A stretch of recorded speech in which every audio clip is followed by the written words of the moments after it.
Jom simpan 100 gram emas untuk simpanan keluarga kita.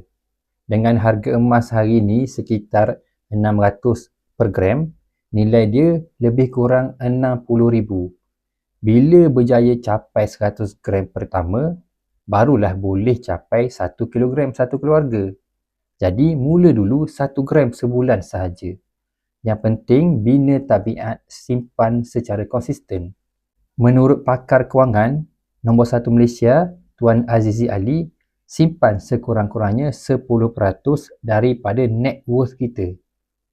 Emas berfungsi sebagai benteng kewangan keluarga sebab boleh bantu kekalkan kuasa beli dalam jangka yang panjang walaupun berdepan ketidaktentuan ekonomi sekarang.